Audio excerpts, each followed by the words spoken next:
Հարության տոնը Վանաձորի հայորդաց տունը նշեց մեծ տոնախմբությամբ, համերգ ելույթով և ցուցահանդեսով։ Մակրամեի, հելունագործության, գորգագործության և այլ դասարանների երեխաները ներկայացրին զատկական թեմաներով ձեռագործ աշխատանքներ։ Հայ առաքելական եկեղեցու տաղավար տոներն այսպես նշելը Վանաձորի հայորդաց տանն արդեն ավանդույթ է դարձել։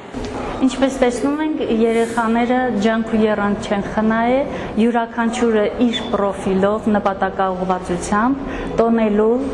Սուրբ Հարության տոնը և դրա վկայությունն է նրանց պատրաստված ձեռքի աշխատանքները զատկական թեմայով։ Մանկավարժական կոլեկտիվի անունից բոլոր սաներին ենք շնորհակալություն հայտնում, նաև ծնողներին, որ այսօր ակտիվ մասնակցություն են դրսևորում նաև հայորդաց տան ծնողները, հաղթանակը Վանաձորի հայորդաց տանն է, ոչ թե կոնկրետ որևիցե խմբի։ Մասնագետների կարծիքով բոլոր գործերն էլ արժանի են մրցանակի, սակայն ավելի բարձր գնահատվեց գոբելենագործների առանձնահատուկ մոտեցումը տոնի խորհրդին։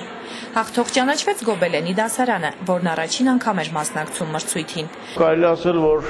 հաղթող պարտուղի խնդիր բացարձակ չկա, որովհետև բոլոր ներկայացված գործերը շատ լավն են։ Առիթը մանավանդ հրաշալի է, զատկական տոնի առիթն է, ուրախալի իրենց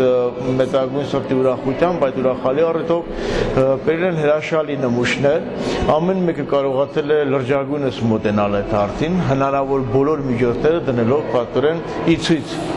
եւ ցուցահանդես է դարձել եւ մրցույթ այսպես ասած։ Բայց մրցույթը ուրախալիորեն բերել է լավագույն արդյունքների, այնքանով, որ մենք անգամ տեսնում ենք, որ այս տարի անգամ դեռ մի քանի ամիսներ ընդամենը գործող, դեռ նոր բացված ուրեմն կարպետագործության դասարանը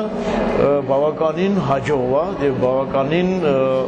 արժեվոր կերպով է ներկայացել։ Ինչպես բոլոր հայորդաց տներում, այնպես էլ Վանաձորի այս կրթօջախում արվեստի ճյուղերին ծանոթանալուց զատ սաները հոգևոր կրթություն են ստանում։ Հավատքի, եկեղեցու եւ քրիստոնեության մասին պատմություններն իրենց արտահայտությունն են գտնում նրանց ստեղծագործություններում։ Ոչ միայն ձեռքի աշխատանքներ ենք սովորում, նաև շատ հոգևոր դասեր ենք ստանում։ Ամեն երկուշաբթի կոնկրետ մեր խմբում արվում է հոգևոր դասեր, որից ամեն երկուշաբթի նոր բաներ ենք սովորում Աստվածաշնչի վերաբերյալ։ Այստեղ մենք բացի արվեստ սովորելուց նաև ստանում ենք հոգևոր սնունդ։ Այստեղ մենք սովորում ենք Աստծու մասին։ Մայրաթորի հովանու ներքո գործող այս կրթօջախը կարճ ժամանակում կարողացել է էական փոփոխություն մտցնել Վանաձորի հոգևոր մշակութային կյանքում, ներկայացնելով իր ուրույն դեմքը։